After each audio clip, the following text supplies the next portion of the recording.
എല്ലാവർക്കും സുഖമാണെന്ന് വിശ്വസിക്കുന്നു. ഇന്ന് നമുക്കൊരു ചെമ്മീൻ കറി ഉണ്ടാക്കാം.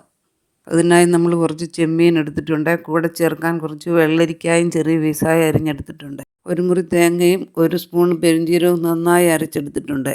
നമ്മളൊരു ചട്ടി അടുപ്പിൽ വെച്ച് കുറച്ച് വെളിച്ചെണ്ണ ഒഴിച്ച് അതിലേക്ക് ഉലുവ പൊട്ടിച്ച് കുറച്ച് ഇഞ്ചി നീളത്തിൽ അരിഞ്ഞതും ചെറിയ ഉള്ളി അരിഞ്ഞതും കറിവേപ്പില, പച്ചമുളക് ഇവ ചേർത്ത് നന്നായിട്ടൊന്ന് വഴറ്റിയെടുക്കാം. ലേശം ഉപ്പും കൂടെ ചേർത്താൽ വേഗത്തിൽ തന്നെ ഇത് വഴന്ന് കിട്ടും. ഇതിലേക്ക് നമ്മളൊരു 2 സ്പൂൺ മുളക് പൊടി, 1 സ്പൂൺ മല്ലിപ്പൊടി, 1/2 സ്പൂൺ മഞ്ഞൾപ്പൊടി ഇവ ചേർത്ത് നന്നായിട്ടൊന്നുകൂടി വഴറ്റാം. പൊടികളും നന്നായിട്ടൊന്ന് വഴറ്റിയെടുക്കണം. വഴന്നു വന്ന കൂട്ടിലേക്ക് നമുക്ക് ചെമ്മീൻ വേകാൻ ആവശ്യമായ വെള്ളം കൂടി ഒഴിച്ച് നന്നായിട്ടൊന്ന് തിളപ്പിച്ചെടുക്കാം. നന്നായിട്ടൊന്ന് തിളച്ച് വരുമ്പോഴത്തേക്ക് നമുക്കതിലേക്ക് വെള്ളത്തിലിട്ട് വെച്ചിരിക്കുന്ന പുളി കൂടി ചേർക്കാം.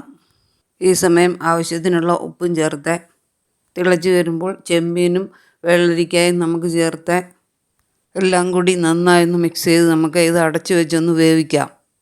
ഒരുപാട് സമയമിട്ട് വേവിക്കേണ്ട ആവശ്യമില്ല. ഇത് പെട്ടെന്ന് തന്നെ വെന്ത് കിട്ടും. ഒരുപാട് സമയം ചെമ്മീനിട്ട് വേവിച്ച് കഴിഞ്ഞാൽ ഇതങ്ങ് ഹാർഡായി പോവും.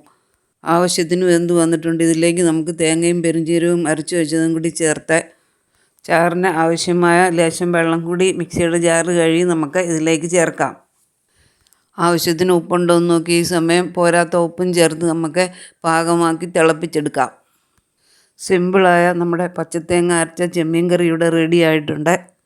ഇനി ഇതിലേക്ക് നമുക്കൊന്ന് താളിച്ചൊഴിക്കാം. പച്ചത്തേങ്ങ അരച്ച് കറി വെക്കുന്ന ഇഷ്ടമുള്ളവരൊക്കെ ഇങ്ങനെ ഒന്ന് ഉണ്ടാക്കി നോക്കണം. എരിവ് കൂടുതൽ വേണ്ടവർക്ക് കൂടുതൽ മുളക് പൊടി ചേർക്കാവുന്നതാണ്.